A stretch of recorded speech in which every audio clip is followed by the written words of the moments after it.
Hari ini aku bikinin bolu kukus tiramisu buat ibu-ibu pengajian, mekar dan enak. Kita masukkan dulu ya semua bahan. Ini pakai metode all in one, lalu kita mixer dengan kecepatan tinggi pakai hand mixer dari Idealife tipe IL221S. Recommended banget, harganya terjangkau dan gak gampang panas. Kalau dia udah mengembang seperti ini kurang lebih 10 menit ya. Terus aku bagi menjadi 3 bagian. Satunya aku kasih coklat bubuk, satunya aku kasih kopi yang udah dikasih air sedikit. Terus sisanya biarkan original. Nah, dituangnya bergantian seperti ini.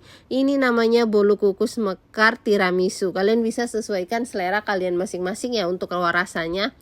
Kita tuang sampai penuh seperti ini, lalu boleh juga dikasih motif atasnya biar makin cantik. Lakukan sampai selesai ya. Satu resep ini bisa jadi 9 pieces. Panaskan kukusan, aku pakai casserole Idealife tipe IL22B. Dia satu set, ada fry pan sama ada wok pan-nya juga.